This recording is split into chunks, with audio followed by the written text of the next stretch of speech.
de campos energéticos y la expuso en Leipzig y decía la prensa, solo media docena de sabios fueron capaces de entenderle. Pues este hombre, que solo le entienden media docena de sabios y descubre la fórmula unitaria de campos que Einstein buscó toda su vida y no la encontró, este hombre, Heisenberg, pasa por Madrid, hace una prensa y dice que él cree en Dios. Pues si tenemos grandes científicos, premios Nobel de Física de hoy que son creyentes, será que la ciencia no se opone a la fe. Por lo tanto, mi afirmación es rotunda. Jamás ha habido contradicción entre la ciencia y la fe, ni la habrá en el futuro, sino todo lo contrario. La ciencia, cuanto más avanza, más confirma la fe. Recuerdo con indignación, que el corresponsal de Televisión Española en Roma, antiguo, no el actual, ya pasó, lo quitaron, gracias a Dios, porque siendo corresponsal en Roma, en el Vaticano, hablaba contra la Iglesia siempre que tenía ocasión.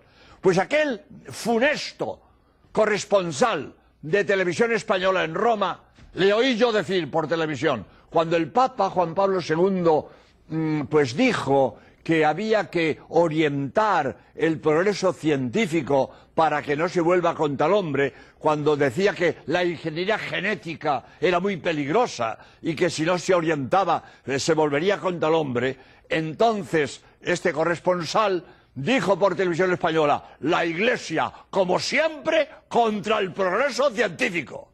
Mentira, mentira, mentira. La Iglesia no va contra el progreso científico. La Iglesia quiere encauzar el progreso científico, porque si el progreso científico los encauza, se vuelve contra el hombre. Y ahí tenemos montones de ejemplos, que en el aborto, la eutanasia, la clonación humana, los embriones congelados, ¿cuántos problemas está trayendo a la moral el progreso científico? Porque en lugar de ayudar al hombre, se vuelven contra el hombre. Por lo tanto, es perfectamente lógico y natural que la Iglesia quiera encauzar el progreso científico para que no se vuelva contra el hombre. Pero eso no es que vaya contra el progreso científico. La Iglesia no va contra el progreso científico. La Iglesia quiere encauzar el progreso científico para que no se vuelva contra el hombre. Por lo tanto, repito lo que dije, jamás ha habido contradicción entre la ciencia y la fe. Jamás ha habido. Ahora, estas verdades tan rotundas hay que matizarlas. Cuando digo que la Iglesia nunca ha ido, que la ciencia nunca va contra la fe, o que la fe nunca va contra la Iglesia, hay que matizar. Cuando hablo de ciencia, hablo de ciencia indiscutible, no de la hipótesis científica de un señor. Porque una hipótesis científica, pues sí, puede estar contra el dogma de la Iglesia. Hablo de ciencia indiscutible, no de la hipótesis de trabajo de un científico. Ciencia indiscutible. Y cuando hablo de fe, hablo de dogmas de fe, de verdad revelada por Dios, no de una actividad de la Iglesia. Porque la Iglesia, en sus actividades, pues sí puede equivocarse.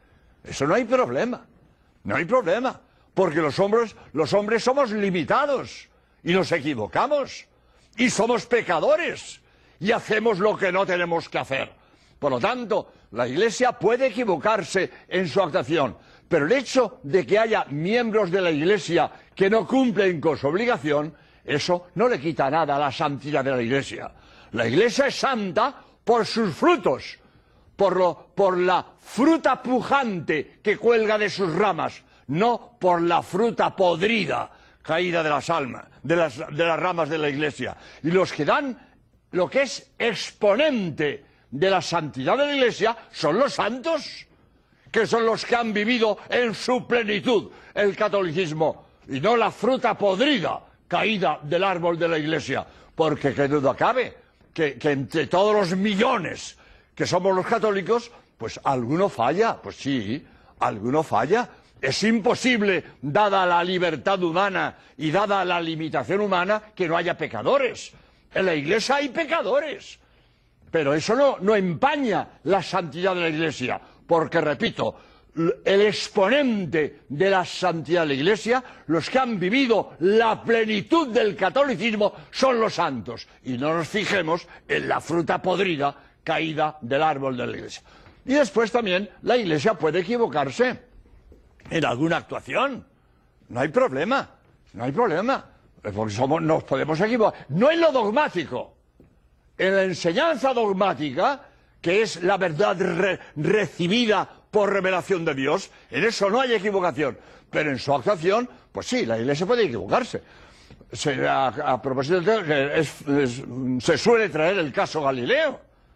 El caso Galileo. Bueno, pues el caso Galileo, eso no es dogmático. La condenación de Galileo no fue dogmática, fue una cosa disciplinar. Y segundo, a Galileo lo condenaron no por su hipótesis científica, por meterse a interpretar la Biblia. Porque si Galileo se limita a su hipótesis científica, la Iglesia lo deja en paz. Porque lo mismo que decía Galileo, dijo 100 años antes Copérnico, y a Copérnico nadie le condonó. Porque Copérnico se limitó a exponer su hipótesis del heliocentrismo, de que el centro era el Sol y no la Tierra, como se creía entonces, el geocentrismo de Ptolomeo. Entonces, la novedad fue de Copérnico, que en lugar de ser geocentrista como Ptolomeo, que la Tierra era el centro, es heliocentrista, hace el Sol el centro y la Tierra da vueltas. Y Galileo repite lo de Copérnico. Y si se hubiera limitado a su hipótesis científica, la Iglesia lo deja en paz, no se mete con él, como no se metió con Copérnico. Ahora, Galileo se empeñó en decir que la Biblia le daba la razón, y claro, pues la Iglesia pues no lo toleró. Aparte de que Galileo, aunque acertó y tenía razón, no demostró lo que decía.